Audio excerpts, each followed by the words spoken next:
Hey y'all, welcome to the Literary Apothecary. My name is Kate and today I'm here to give you round 4 of Battle of the Books 2025 edition.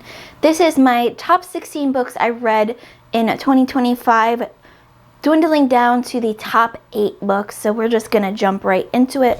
All of these books I've talked about in previous videos. If you've missed those, they will be linked down in the description below. Our first matchup is Finding Me by Viola Davis versus Asunder by Kirsten Hall. This is a hard one because both of these books I really loved. Asunder was completely different than anything I had ever read. I don't even know really how to describe it. It was a little bit science fiction-y, fantasy, horror-y, thriller. There was like all the genres wrapped up in one, really. Maybe not romance, maybe a little romance. I'm told that this author is working on book 2 for this series, which I didn't know. I thought this was just a standalone and I wanted more, so I'm really happy about that. Finding Me was Viola Davis's memoir that I listened to via audiobook. She narrated it herself and it kind of changed the way that I rate celebrity memoirs now because it was just so good. She set the bar so high for me that I just finished a celebrity memoir the other day and I couldn't rate it the same way because it didn't give me the same experience that Viola Davis's book gave me. So this round I think I'm going to give to Finding Me by Viola Davis, but Asunder I loved so much, and if you're looking for something completely different than anything you've ever read before, I highly recommend reading Asunder. Our next matchup is These are so hard. These matchups are so hard. Monsters and How to Tame Them by Kevin Hart versus Changes by Jim Butcher, which is book number 12 in the Dresden Files series.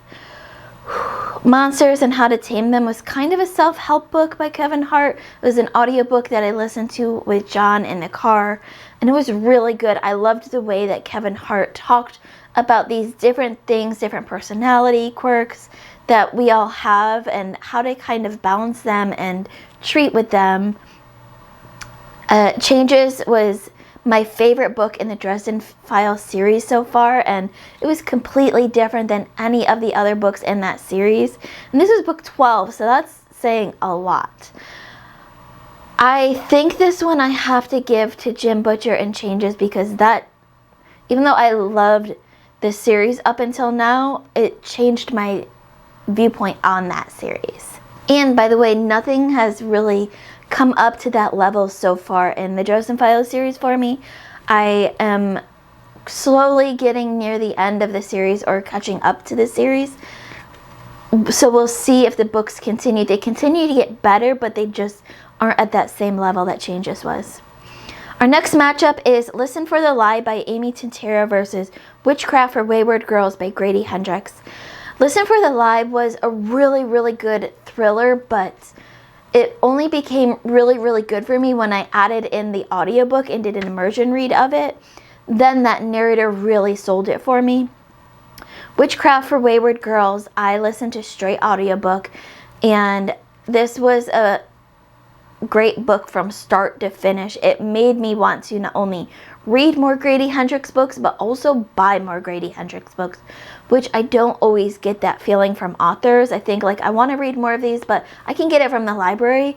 This one made me want to actually support the author.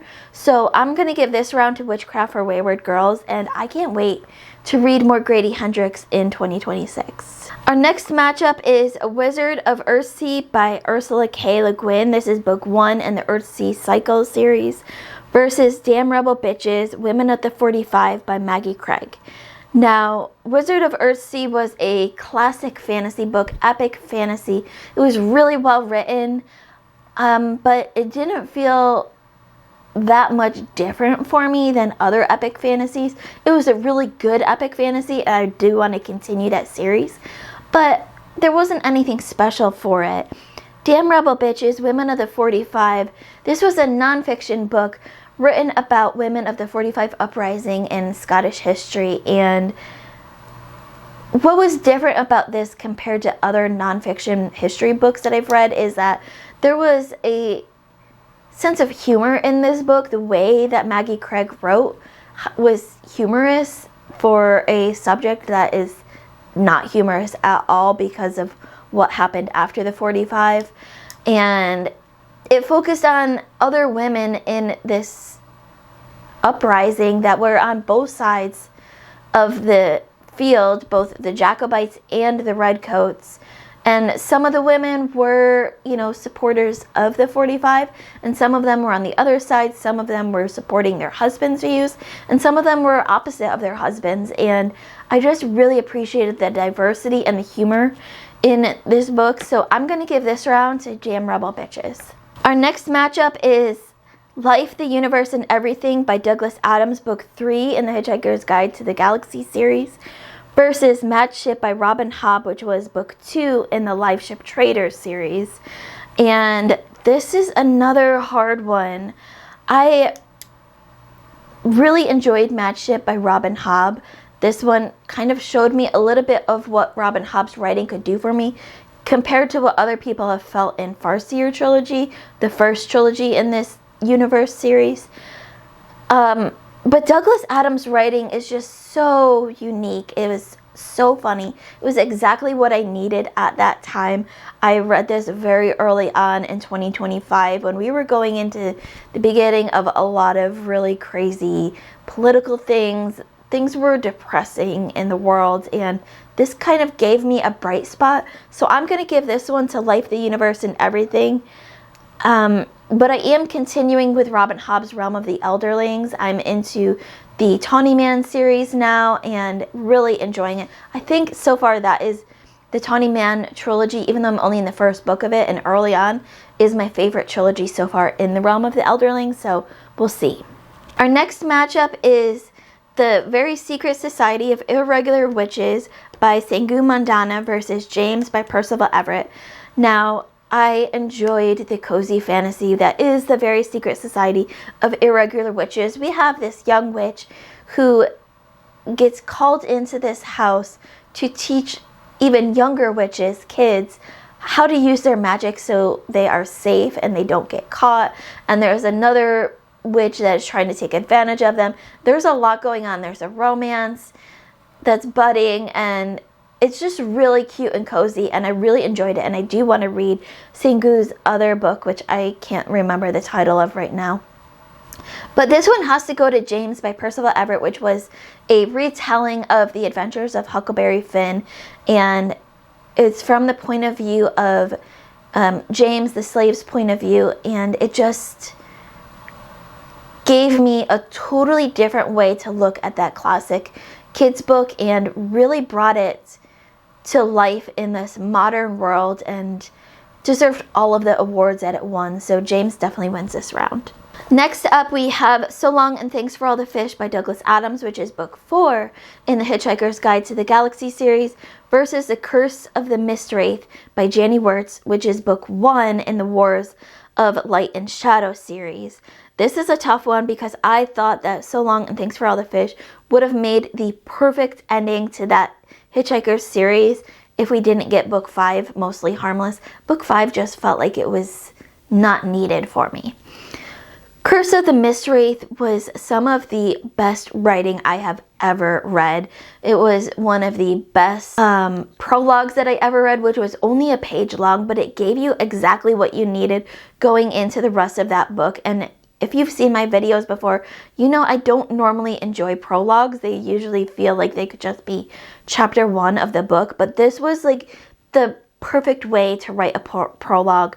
So while I love Douglas Adams' writings and I thought that would have been the perfect ending to that series, this one I'm going to give to The Curse of the Mistwraith because Janny Wirtz's writing was just too good to not pass on. And our last matchup for this round is At the Water's Edge by Sarah Gruen versus The Ninth Reign by Jen Williams, which is book 1 in the Winnowing Flame series. This one, I loved At the Water's Edge. This was a historical fiction, takes place in Scotland in World War II era, and it really dug deep into the emotions that I wasn't expecting it to do. But The Ninth Reign was just so different. It was so well done. It was a perfect blend of science fiction and fantasy into one book. I can't wait to continue in that series by Jen Williams. So this round I'm going to give to Ninth Reign by Jen Williams. So that gives us a top 8 books for 2025. We have Finding Me by Viola Davis, Changes by Jim Butcher, Witchcraft for Wayward Girls by Grady Hendrix, Damn Rebel Bitches, Women of the 45 by Maggie Craig, Life, the Universe, and Everything by Douglas Adams, James by Percival Everett, The Curse of the Mistwraith by Janie Wirtz, and The Ninth Reign by Jen Williams. That's going to make these next rounds so much harder to figure out. If you were to ask me to give you a top 8 reads just off the top of my head, I would say I would have probably named at least half of these books that made it onto the top 8 just off the top of my head. Some of them maybe not. I might have named others that went up against other books that didn't move on. But some of these aren't surprising, some of them are. Let me know in the comments below which ones were surprising to you, which ones weren't surprising, what do you agree with, what don't you agree with. I want to know all the details in the comments below. As always, keep reading, and I love you all to the moon and back. Bye.